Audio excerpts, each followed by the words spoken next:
वहीं खबरों में आगे बढ़ते हुए आपको बताते चलें कि दिल्ली विधानसभा के मॉनसून सत्र में मुख्यमंत्री रेखा गुप्ता ने पिछली सरकार पर बुनियादी सुविधाओं और आधारभूत ढांचे के विकास को लेकर सवाल उठाए।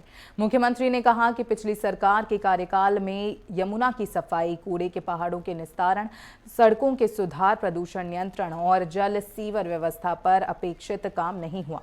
उन्होंने आरोप लगाया कि संसाधन और बजट उपलब्ध होने के बावजूद उनका प्रभावी इस्तेमाल नहीं किया गया। वहीं मुख्यमंत्री ने कहा कि मौजूदा सरकार जवाबदेही, पारदर्शिता और परिणाम आधारित कार्यशैली के साथ काम कर रही है। सरकार का लक्ष्य यमुना की सफाई, प्रदूषण नियंत्रण और दिल्ली की मूलभूत सुविधाओं में सुधार करना है। उन्होंने और क्या कुछ कहा है, आइए सुनिए।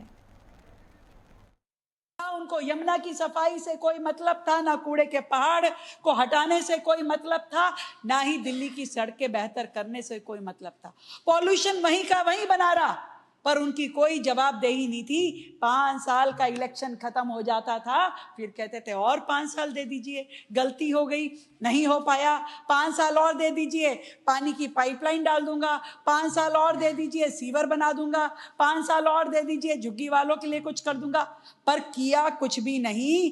वो दिल्ली जिसमें रोड्स की जरूरत थी, ड्रेन्स की जरूरत थी, हॉस्पिटल्स की जरूरत थी, स्कूल्स की जरूरत थी, ट्रांसपोर्ट की जरूरत थी, परंतु उस दिल्ली के लिए फंड का यूटिलाइजेशन हुआ ही नहीं। अथॉरिटी थी, बजट था, परंतु उनकी नीयत ही नहीं थी। नीयत में ही खोट था।